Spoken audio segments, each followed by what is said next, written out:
Incroyable. Le président ivoirien a tenté de faire arrêter Ibrahim Traoré en l'invitant à un prétendu plan de paix de la CEDEAO. La nuit était pesante à Ouagadougou. Les étoiles se cachaient derrière des nuages noirs. L'air sentait la pluie, mais le ciel refusait de pleurer. Dans la résidence présidentielle, Ibrahim Traoré était assis seul dans son bureau. Aucun garde, aucun bruit, seulement le tic-tac d'une vieille horloge en bois accrochée au mur. Soudain, le téléphone sécurisé sur son bureau sonna. Une ligne réservée aux appels entre dirigeants africains. Il décrocha. Une voix familière, pleine d'une chaleur feinte, se fit entendre. « Mon frère Ibrahim, c'est moi, Alassane Ouattara, depuis Abidjan. » Traoré s'adossa à sa chaise, silencieux une seconde. Il savait que les hommes trop souriants pouvaient être dangereux. Il répondit poliment. « Bonsoir, monsieur le président. » Ouattara poursuivit. « Je vous appelle avec une bonne nouvelle. Nous avons trouvé un moyen de faire la paix entre vous et la CEDEAO. Nous souhaitons que vous veniez à Abidjan en personne, seul. Pas de drame, pas de médias. Une rencontre entre frères, en toute sécurité, je vous le promets. » Sa voix était, douce comme du miel, trop sucrée. Traoré tapota lentement la table du doigt. Il répondit prudemment. Le Ghana serait un meilleur choix pour une telle réunion. Un terrain neutre. Un long silence suivit. La voix d'Ouattara se fit plus froide, plus tendue. « Non, non, mon frère, il faut que ce soit ici. Vous avez ma parole, il ne vous arrivera rien. Nous sommes une famille. » Famille. Traoré esquissa un sourire. Avec quelle facilité ce mot était-il utilisé par des hommes armés de couteaux dans le dos? Il resta silencieux un moment, laissant le silence s'étirer. Enfin, il répondit « J'y réfléchirai. » Ouattara insista, trop vite. « Bien, bien, mais réfléchissez vite, mon frère. Le temps presse. » La ligne se coupa. Traoré resta immobile. Le tic-tac de l'horloge semblait plus fort. Une lourdeur grandissait dans son cœur, ce sentiment qu'un soldat reconnaît avant une embuscade. Il se leva, marcha jusqu'à la fenêtre et contempla le ciel sombre. C'était un piège, il en était certain.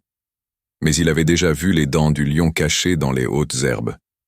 Il ne tomberait pas comme un agneau. Il retournerait le piège contre eux. Le lendemain matin, Ibrahim Traoré convoqua une réunion secrète. Seuls ses hommes les plus fidèles étaient présents. Pas de ministre, pas de caméra, pas de journalistes. Des hommes qui avaient combattu à ses côtés, versé leur sang avec lui avaient confié leur vie. Ils s'assirent autour d'une simple table en bois entourée de cartes, de documents et d'images satellites. Traoré parla d'une voix calme, comme une eau tranquille. « Ils veulent que j'aille à Abidjan, » dit-il. « Mais quelque chose ne va pas. Vraiment pas. » Un général, un vieil homme aux mains marquées de cicatrices, se pencha en avant. « Que commandez-vous, capitaine ?»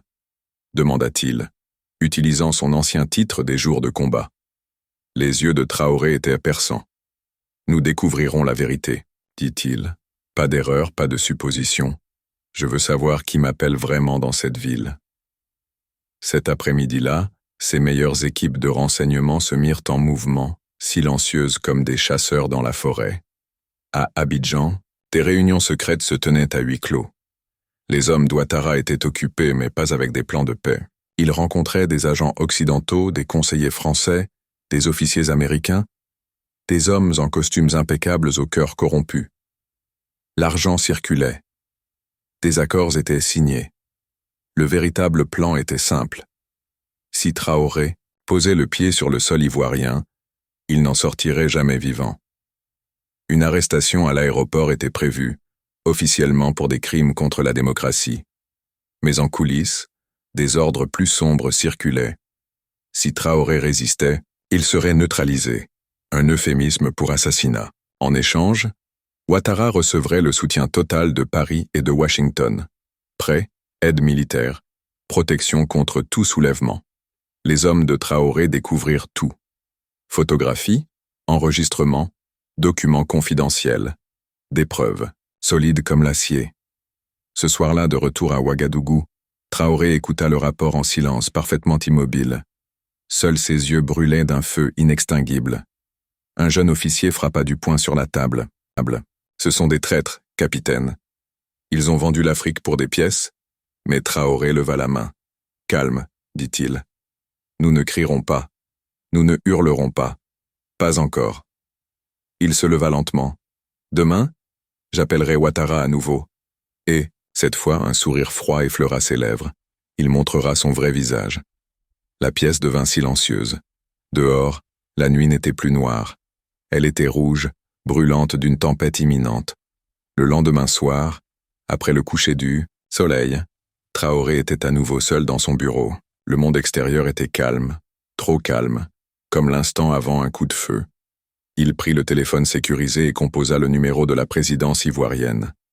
La ligne sonna une fois, 2 fois, puis la voix d'Ouattara, lisse comme une pierre polie, répondit. « Mon frère Ibrahim, as-tu décidé? La paix de notre région est entre tes mains. » Traoré sourit, un sourire qu'Ouattara ne pouvait voir. Il parla chaleureusement, comme un homme prêt à embrasser son frère. « Oui, mon frère, je suis prêt à venir à Abidjan pour la paix. Je suis prêt à tout. » Ouattara répondit, trop vite. « Excellent. Tu seras honoré ici, je te le promets. » Mais la voix de Traoré baissa légèrement, juste assez pour glacer la ligne. « Dis-moi une chose, frère, » dit-il lentement. « Si j'atterris à Abidjan, seront-ce des soldats ou des menottes qui m'accueilleront ?» Un silence soudain, une fissure dans le masque. Le ton de Ouattara changea. « Frère, que veux-tu dire? Tu m'insultes. Nous sommes une famille. » Traoré se pencha en avant. Ses mots étaient calmes, mortels. « Je sais pour les réunions. Je sais pour l'argent. Je sais pour le projet de me livrer à tes amis de Paris et de Washington. » Silence. Un silence profond, lourd. Même l'air semblait retenir son souffle.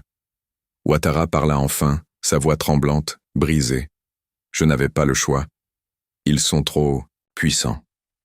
Ils m'ont promis une protection. Ils ont menacé de me faire la guerre si je refusais. » Le cœur de Traoré se glaça. Pas de courage, pas d'honneur. Juste un homme qui avait choisi la peur plutôt que la dignité. Mais Traoré n'en avait pas fini. Il s'adossa et parla clairement. « Tu as vendu ton frère. Pourquoi as-tu vendu l'Afrique? Pour quelques années de plus sur un trône construit par des étrangers ?» Ouattara bégaya, cherchant ses mots, mais il n'y avait plus d'échappatoire. À son insu, la conversation était enregistrée, non seulement par le Burkina Faso, mais aussi par des alliés comme le Ghana et le Mali. La vérité n'était plus un secret. C'était une bombe à retardement prête à exploser à travers le continent. Traoré conclut l'appel par des mots simples. « Merci, monsieur. Vous en avez assez dit. Que l'histoire vous juge. » Il reposa le récepteur. Le tic-tac de l'horloge emplit à nouveau la pièce. Demain, le monde entendrait tout. Demain, les masques tomberaient, et il n'y aurait plus nulle part où se cacher. Le lendemain matin, le soleil se leva sur l'Afrique comme un feu. Mais ce n'était pas seulement le soleil qui brûlait, c'était la vérité. À 9 heures précises, les radios crépitèrent, les téléphones sonnèrent, les écrans de télévision s'allumèrent au Burkina Faso, au Mali, au Niger, et même en Côte d'Ivoire. Une voix s'éleva. C'était un enregistrement. La voix d'Alassane Ouattara. Tout le monde écoutait, retenant son souffle.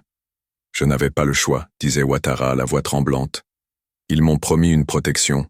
Ils ont menacé de faire la guerre.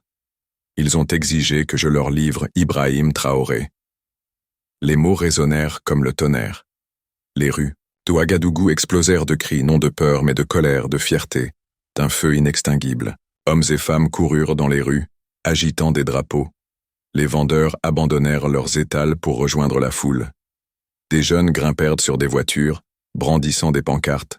« Nous sommes avec Traoré. L'Afrique ne s'agenouillera plus jamais. » Au Mali et au Niger, des milliers de personnes manifestèrent, des villages poussiéreux aux villes éclatantes.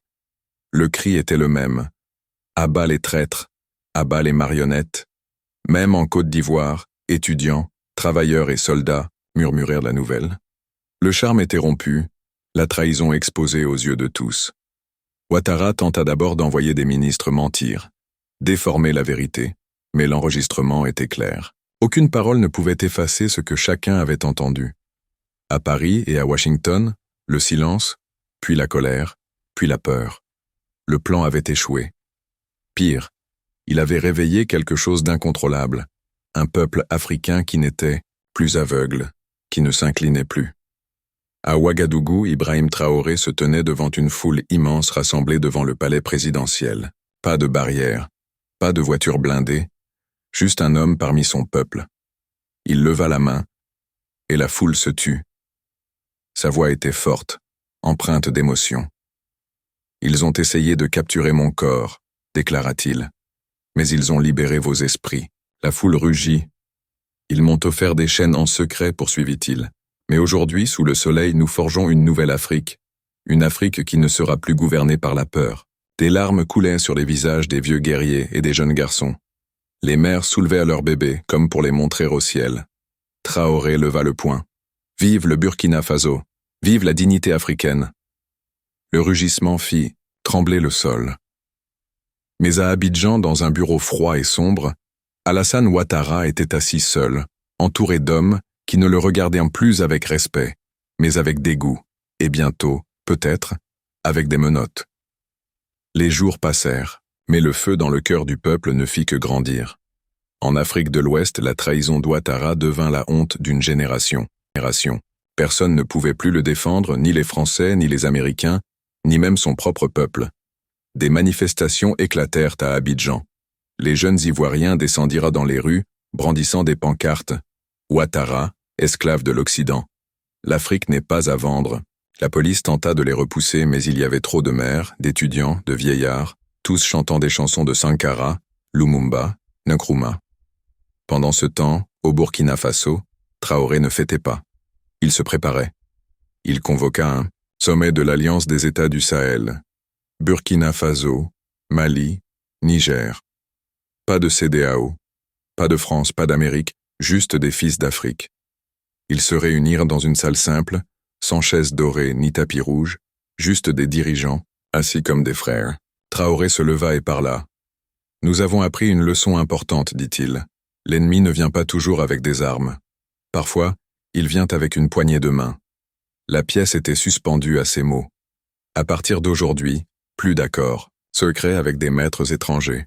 Plus de trahison dans l'ombre. Rien que la loyauté envers notre peuple et le rêve d'une Afrique libre. Les dirigeants se levèrent. D'abord Assimi Goïta du Mali, puis Abdourahmane Tchiani du Niger, levant la main en signe d'approbation. Un nouveau pacte naquit ce jour-là, écrit non avec de l'encre, mais avec du sang, des sacrifices et les rêves de millions de personnes. À Abidjan, la situation empirait pour Ouattara. Ses généraux l'abandonnèrent en silence. Les parlementaires démissionnèrent, même ses gardes du corps chuchotaient entre eux. Puis vint le coup final. Une réunion d'urgence de la CEDEAO fut convoquée non pour sauver Ouattara, mais pour se distancier du scandale. Ouattara sentait le pouvoir lui échapper. En public, Traoré resta silencieux à propos d'Ouattara. Il ne se moqua pas de lui, n'appela pas à la vengeance. Il n'en avait pas besoin. La vérité faisait le travail. La trahison avait pourri le pouvoir de l'intérieur, et le peuple achevait ce que Traoré avait commencé. Dans une salle de réunion secrète, entouré de quelques ministres effrayés, Ouattara comprit qu'il n'était plus président. Il était prisonnier de ses propres mensonges. À Ouagadougou, les gens allumaient des feux la nuit, non pour détruire, mais pour célébrer. Les chanteurs composaient des chansons sur Traoré. Les poètes gravaient son nom dans une nouvelle histoire, africaine, et quelque part au cœur du continent, l'esprit de Thomas Sankara souriait. L'Afrique se réveillait. Les jours suivants ne furent pas seulement une révolution. Ce fut un jugement. À Abidjan, Ouattara n'avait plus nulle part où aller. Landa, pression devint insoutenable. Les murmures de trahison se transformèrent en colère ouverte. Ses alliés l'abandonnèrent. L'humiliation finale survint lorsque ses ministres les plus proches se retournèrent contre lui, déclarant publiquement avoir été contraints de se ranger du côté de l'Occident. Le peuple était furieux, et la carrière politique d'Ouattara, comme une maison bâtie sur le sable, s'effondra. Mais Ibrahim Traoré, fort et silencieux, ne se vengea pas. Il n'en avait pas besoin. Le peuple avait parlé. Au fil des mois, le leadership de Traoré s'affirma. Sa vision d'une Afrique nouvelle, unie, libérée des chaînes de l'ingérence étrangère, se répandit comme une traînée de poudre. Le Bénin, le Mali et le Niger commencèrent à construire de nouvelles routes, écoles et hôpitaux. Leur économie prospérèrent, non grâce à l'aide occidentale mais grâce à la coopération, au commerce, au partage des ressources et à une égalité véritable. Les puissances étrangères, autrefois avides de contrôler l'Afrique, se retrouvèrent impuissantes. La révolution silencieuse de Traoré avait changé l'équilibre des forces à jamais. Puis vint le jour du jugement. En fin d'après-midi, Traoré se présenta devant les Nations Unies, une première pour un dirigeant du Burkina Faso. La salle était silencieuse, les yeux du monde étaient rivés sur lui. Il commença lentement. Pendant trop longtemps, l'Afrique a été un continent de pitié, dit-il. Un continent de charité, d'aide, d'impuissance.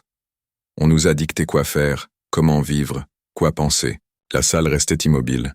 Certains diplomates remuaient, mal à l'aise. Mais Traoré ne fléchit pas. « Nous ne sommes pas des enfants », poursuivit-il. « Nous ne sommes pas des mendiants. Nous sommes les fils et filles de grandes nations, de grands empires qui existaient bien avant que l'Occident ne connaisse nos noms. » Sa voix s'éleva. « Je me tiens devant vous aujourd'hui comme le représentant d'une Afrique nouvelle, fière, souveraine. Nous ne demandons plus la permission. Nous ne quémandons plus la pitié. » Silence. Puis les applaudissements commencèrent, d'abord timides, puis plus forts, jusqu'à ce que la salle entière se lève. Pour la première fois en des décennies, le monde entendait la voix d'un dirigeant qui refusait de plier. En Afrique, les gens suivaient le discours en direct. Les hommes et femmes qui avaient connu les luttes, l'oppression, l'exploitation, voyaient désormais le reflet de leur propre force, de leur dignité. Les rues d'Ouagadougou se remplirent de foule. À Bamako, Niamey, même Abidjan, les gens dansaient, chantaient, pleuraient. Ils criaient, non de peur mais de fierté, la fierté de ne plus vivre dans l'ombre des puissances étrangères. La nouvelle se répandit. Traoré n'était plus seulement le président du Burkina Faso. Il était un symbole de la résilience africaine, un phare d'espoir. Au cœur de l'Afrique, le vent avait tourné. L'ère de l'esclavage mental ou physique était révolue.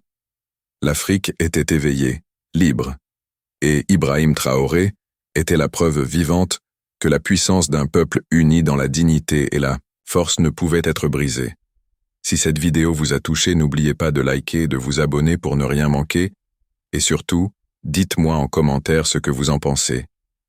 Votre voix compte, pas compte.